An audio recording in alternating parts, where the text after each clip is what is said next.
आज है 18 अप्रैल 2026 दिन शनिवार।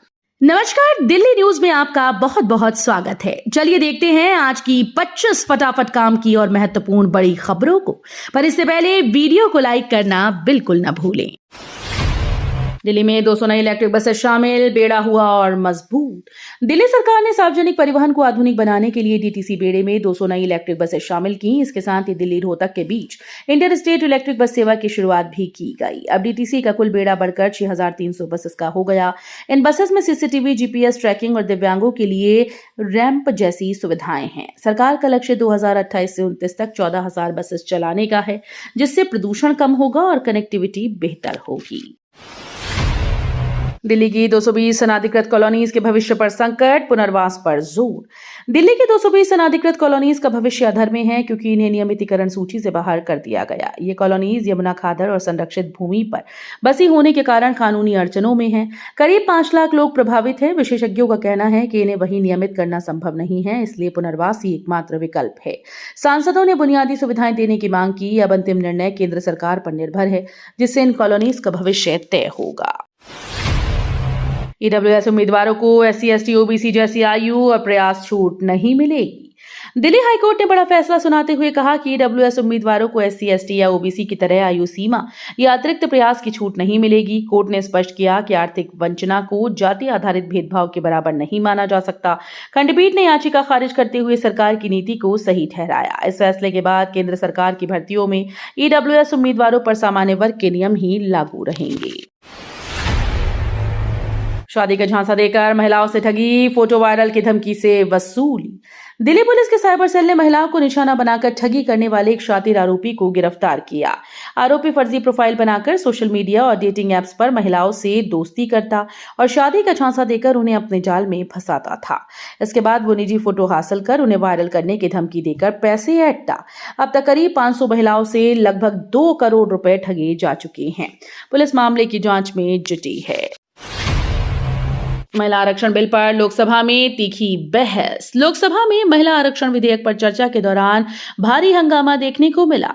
नेता विपक्ष राहुल गांधी ने इसे महिलाओं के सशक्तिकरण के बजाय निर्वाचन क्षेत्रों के नक्शे बदलने की कोशिश बताया, जिससे सत्ता पक्ष ने कड़ी आपत्ति जताई। उनके बयान पर रक्षा मंत्री राजनाथ सिंह ने माफी की मांग की।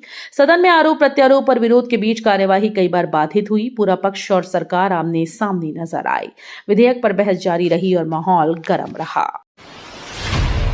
दिल्ली में ट्रैफिक जाम खत्म करने की नई तकनीक। दिल्ली में ट्रैफिक जाम की समस्या से निपटने के लिए ट्रैफिक पुलिस अब अडेप्टिव ट्रैफिक कंट्रोल सिस्टम लागू करने जा रही है। इस तकनीक में कैमरे रियल टाइम ट्रैफिक घनत्व को भांपकर सिग्नल का समय खुद तय करेंगे।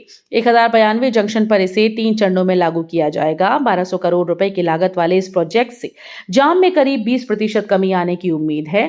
थर्मल कैमरे भी लगाए जाएंगे ताकि कोहरे में भी संचालन बेहतर हो सके। दिल्ली एनसीआर में बारिश से गर्मी से राहत, लेकिन प्रदूषण बना चिंता। दिल्ली एनसीआर में शुक्रवार शाम आई आंधी और हल्की बारिश ने लोगों को भीषण गर्मी से राहत दी। तेज हवा और बूंदाबांदी से तापमान में गिरावट दर्ज की गई, जिससे मौसम सुहावना हो गया।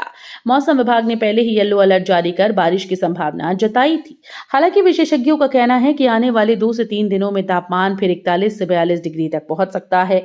वहीं वायु प्रदूषण भी चिंता का विषय बनी हुई है।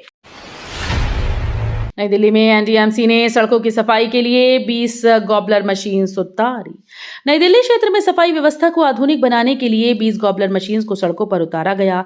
एनडीएमसी अध्यक्ष ने इन्हें हरी झंडी दिखाकर रवाना किया। ये बैटरी संचालित मशीन बिना झाड़ू के कचरा उठाकर तेज और स्वच्छ सफाई सुनिश्चित करेंगी। बाजारों और भीड़भाड़ वाले इलाकों में इनका उपयोग होगा। इस पहल से मैनुअल सफाई पर निर्भरता कम होगी और सफाई कर्मचारियों की सुरक्षा भी बढ़ेगी। एनडीएमसी स्मार्ट और मशीनीकृत सफाई प्रणाली को बढ़ावा दे रही है। दिल्ली को 29 अप्रैल को मिलेगा नया मेयर और डिप्टी मेयर। दिल्ली को 29 अप्रैल को नया मेयर और डिप्टी मेयर मिलने जा रहा है। इस दिन स्टैंडिंग कमेटी के 3 सदस्यों का चुनाव भी होगा। एमसीडी ने चुनाव का नोटिफिकेशन जारी कर दिया है और नामांकन की अंतिम तिथि 23 अप्रैल तय की गई। इस बार मेयर पद किसी भी वर्ग के लिए खुला है। मौजूदा समीकरणों में बीजेपी के पास बहुमत है, क्योंकि 250 में से 123 पार्षद, 7 सांसद और विधायकों सहित कुल 141 वोट उनके पक्ष में माने जा रहे हैं। दिल्ली विधानसभा अध्यक्ष को जेड कैटेगरी सुरक्षा। धमकी भरे ईमेल और विधानसभा परिसर में हुई सुरक्षा चूक के बाद दिल्ली विधानसभा अध्यक्ष विजेंद्र गुप्ता को जेड कैटेगरी सुरक्षा प्रदान की गई है। अब उन्हें 24 घंटे सशस्त्र सुरक्षा कवर मिलेगा, जिसमें एस्कॉर्ट वाहन और प्रशिक्षित कमांडो शामिल रहेंगे। परिसर में सुरक्षा व्यवस्था भी सख्त कर दी गई। हर प्रवेश द्वार पर बैरियर लगाए जा रहे हैं और सीआरपीएफ की क्विक रिस्पांस टीम तैनात की गई। प्रशासन ने जीरो टॉलरेंस नीति अपनाने की बात कही। डीएमआरसी ने ब्लू लाइन ट्रेन के समय में किया बदलाव। दिल्ली मेट्रो की ब्लू लाइन पर 19 अप्रैल को सेवाएं प्रभावित रहेंगी। इंद्रप्रस्थ और सुप्रीम कोर्ट स्टेशन के बीच ट्रैक रखरखाव कार्य के चलते सुबह के समय मेट्रो सेवा देर से शुरू होगी। डीएमआरसी ने बताया कि इस दौरान कुछ ट्रेन के समय में बदलाव किया गया है। वैशाली, लक्ष्मीनगर और यमुना बैंक से द्वारका सेक्टर 21 की ओर पहली ट्रेन अलग अलग समय पर चलेगी। यात्रियों से अपील की गई कि वे यात्रा से पहले अपडेट जरूर जांच लें। दिल्ली में जाम घटाने 4 कॉरिडोर फ्लाईओवर, आईटीओ पर नई स्टडी शुरू। दिल्ली में ट्रैफिक जाम से राहत देने के लिए पीडब्ल्यूडी ने इंटीग्रेटेड ट्रांजिट कॉरिडोर परियोजना शुरू की। इसके तहत बवाना, मेहरौली, महिपालपुर, पूर्वी दिल्ली और आउटर रिंग रोड पर फ्लाईओवर, एलिवेटेड रोड और अंडरपास बनाए जाएंगे। 11 करोड़ रुपए की लागत से इसकी व्यवहार्यता रिपोर्ट 4 से 5 महीनों में तैयार होगी। वहीं व्यस्त आईटीओ चौराहे को जाम मुक्त करने के लिए 16 साल बाद नई स्टडी शुरू हुई है। प्रारंभिक सुझाव में विकास मार्ग से डीडीओ रोड तक फ्लाईओवर बनाकर ट्रैफिक दबाव कम करने की योजना सामने आई। दिल्ली में सीवेज ट्रीटमेंट प्लांट बेहतर, लेकिन यमुना अब भी मैली। दिल्ली में सीवेज ट्रीटमेंट प्लांट्स की स्थिति में सुधार हुआ है, लेकिन यमुना नदी अब भी प्रदूषित बनी हुई है। डीपीसीसी की रिपोर्ट के अनुसार 37 में से 27 एसटीपी अब तय मानकों पर काम कर रही हैं, जबकि पहले ये संख्या करीब 20 थी। इसके बावजूद बिना शोधित पानी और अन्य स्रोतों से प्रदूषण बढ़ रहा है। विशेषज्ञों का कहना है कि एसटीपी सुधार के बावजूद नदी में गंदगी का प्रवाह जारी है। जेएनयू एमबीए प्रवेश प्रक्रिया फिर शुरू, आवेदन की नई अंतिम तिथि घोषित। जवाहरलाल नेहरू विश्वविद्यालय ने एमबीए में दाखिले के लिए आवेदन की प्रक्रिया फिर से शुरू कर दी है। अब उम्मीदवार 15 मई 2026 तक ऑनलाइन आवेदन कर सकते हैं। प्रवेश के लिए सीएटी 2025 का स्कोर अनिवार्य है। एबीवीएसएमई स्कूल के द्वारा संचालित इस कोर्स में सामान्य वर्ग के लिए 50% और आरक्षित वर्ग के लिए 45% न्यूनतम अंक आवश्यक हैं। दिल्ली में आग बनी जानलेवा, 2026 में अब तक 36 लोगों की मौत। दिल्ली में आग की घटनाएं लगातार जानलेवा साबित होती जा रही हैं। दिल्ली फायर सर्विस के अनुसार 2026 में 15 अप्रैल तक 36 लोगों की मौत हो चुकी है, जबकि 193 से ज्यादा लोग झुलस चुके हैं।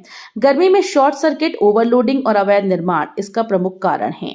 झुग्गी बस्तियों से लेकर रिहायशी इलाकों तक आग का खतरा बढ़ा है। विशेषज्ञों का कहना है कि जहरीला धुआं और संकरी गलियां भी मौतों की बड़ी वजह हैं, जिससे राहत कार्य प्रभावित होता है। नई Delhi Supaul summer special train का संचालन शुरू। रेल प्रशासन ने यात्रियों की सुविधा के लिए नई दिल्ली सुपौल के बीच विशेष ग्रीष्मकालीन ट्रेन शुरू करने का फैसला लिया। ये ट्रेन वाराणसी, गाजीपुर, बलिया और सुरेमनपुर जैसे प्रमुख स्टेशन से होकर गुजरेगी और कुल 85 फेरों में संचालित होगी। 16 कोच वाली इस ट्रेन में एसी स्लीपर जनरल श्रेणी की सुविधा होगी। गर्मी के मौसम में बढ़ती भीड़ को देखते हुए ये सेवा यात्रियों को बड़ी राहत प्रदान करेगी। नोएडा कंपनी गेट पर सैलरी बढ़ोतरी को लेकर महिला कर्मचारियों का हंगामा। नोएडा के सेक्टर 8 में इलेक्ट्रॉनिक्स कंपनी के बाहर शुक्रवार को महिला कर्मचारियों ने वेतन बढ़ोतरी की मांग को लेकर जोरदार प्रदर्शन किया। देखते ही देखते हंगामा बढ़ गया, जिसके बाद पुलिस को हस्तक्षेप करना पड़ा और कई महिलाओं को हिरासत में ले लिया गया। प्रदर्शनकारी महिलाओं का आरोप है कि उन्हें कम वेतन और ज्यादा काम कराया जाता है। सूचना पर पुलिस कमिश्नर भी मौके पर पहुंची और स्थिति को नियंत्रित किया। आग से निपटने नई रणनीति, फायर सेवाओं से बढ़ा राजस्व। गर्मी में बढ़ती आग की घटनाओं से निपटने के लिए गाजियाबाद फायर विभाग ने नई सुरक्षा योजना लागू की। जिले में 6 हॉटस्पॉट चिन्हित कर फायर टेंडर पहले से तैनात किए गए हैं, जिससे रिस्पांस टाइम कम हुआ और आग पर तेजी से काबू पाया जा रहा है। वहीं दिल्ली फायर सर्विस ने सेवाओं का दायरा बढ़ाते हुए राजस्व संग्रह भी बढ़ाया। निजी आयोजनों और अन्य राज्यों में स्टैंड बॉय सेवाओं के जरिए विभाग ने लाखों रुपए की कमाई की, जिससे सुरक्षा के साथ आय में भी इजाफा हुआ। नोएडा मजदूर आंदोलन के समर्थन में वकीलों का संगठन उतरा। नोएडा में आंदोलनरत श्रमिकों के समर्थन में ऑल इंडिया लॉयर्स यूनियन सामने आया। संगठन ने पुलिस कार्रवाई को कथित तौर पर मानवाधिकारों का उल्लंघन बताया। एआईएलयू ने एक फैक्ट फाइंडिंग टीम गठित कर नोएडा भेजी है, जो मजदूरों और उनके परिवारों से मिलकर स्थिति की जांच करेगी। संगठन का कहना है कि श्रमिक कम वेतन और कठिन परिस्थितियों से जूझ रहे हैं। साथ ही मांग की गई कि प्रशासन मजदूरों के दमन को रोककर उनके अधिकारों की रक्षा करे। डीटीसी घाटे से मुनाफे की ओर, आय में 173 करोड़ की बढ़ोतरी। दिल्ली परिवहन निगम की वित्तीय स्थिति में सुधार दर्ज किया गया। 2024-25 की तुलना में 2025-26 में अब तक निगम की आय में लगभग 173 करोड़ रुपए की वृद्धि हुई। टिकट बिक्री, स्पेशल हायर सेवाओं और विज्ञापन सहित विभिन्न स्रोतों से कमाई में बढ़ोतरी हुई। परिवहन मंत्री ने इसे सरकार के सुधारात्मक कदमों और बेहतर प्रबंधन का परिणाम बताया। उन्होंने कहा कि डीटीसी को घाटे से निकालकर एक मजबूत और सक्षम सार्वजनिक परिवहन सेवा बनाने की दिशा में लगातार काम किया जा रहा है। जैकलिन फर्नांडिस ने मनी लॉन्ड्रिंग केस में सरकारी गवाह बनने की अर्जी दी। 200 करोड़ रुपए के मनी लॉन्ड्रिंग केस में बड़ा मोड़ सामने आया। बॉलीवुड अभिनेत्री जैकलिन फर्नांडिस ने खुद को सरकारी गवाह बनाने के लिए अदालत में अर्जी दाखिल की। पटियाला हाउस कोर्ट ने इस पर प्रवर्तन निदेशालय यानी ईडी से जवाब मांगा और अगली सुनवाई 20 अप्रैल को तय की। ये मामला ठग सुकेश चंद्रशेखर से जुड़ा है, जिस पर करोड़ों की ठगी का आरोप है। अब देखना होगा कि जैकलिन की ये रणनीति केस की दिशा कितनी बदलती है। बाजार के फलों पर बड़ा खुलासा, एफएसएसएआई ने दिया सख्त आदेश। अगर आप बाजार से फल खरीद कर खा रहे हैं तो ये खबर जरूरी जान लें। एफएसएसएआई ने फलों को जल्दी पकाने के लिए इस्तेमाल हो रहे कैल्शियम कार्बाइड पर सख्त चेतावनी जारी की। इस खतरनाक केमिकल से त्वचा के रोग, गले में जलन और उल्टी जैसी समस्याएं हो सकती हैं। फलों को एथिलीन सॉल्यूशन में डुबोना भी नियमों के खिलाफ बताया गया है। सभी राज्यों को जांच के आदेश दे दिए गए हैं। नियम तोड़ने वालों व्यापारियों पर सख्त कार्रवाई की जाएगी। निर्माण कार्य बना मुसीबत, गली गली भटकने को मजबूर हुए वाहन चालक। पूर्वी दिल्ली में करावल नगर रोड और काली घटा रोड बंद होने से लोगों की मुश्किलें बढ़ गईं। निर्माण कार्य के चलते दोनों मुख्य सड़कों पर आवागमन पूरी तरह से रोक दिया गया, जिससे वाहन चालकों को करीब 5 किलोमीटर लंबा चक्कर लगाना पड़ रहा है। स्थानीय लोग गली गली भटकने को मजबूर हैं और नाराजगी भी जाहिर कर रहे हैं। हालांकि निगम का कहना है कि सड़क की हालत खराब थी, इसलिए काम जरूरी था। अगले 2 दिनों तक लोगों को इसी परेशानी का सामना करना पड़ेगा। संसद में अटका बिल, राहुल प्रियंका ने लगाए गंभीर आरोप। लोकसभा में संविधान संशोधन 131वां बिल पास नहीं हो सका, जिसके बाद कांग्रेस ने सरकार पर बड़ा हमला बोला। राहुल गांधी ने कहा कि यह बिल गलत था और इसमें राजनीति ज्यादा थी।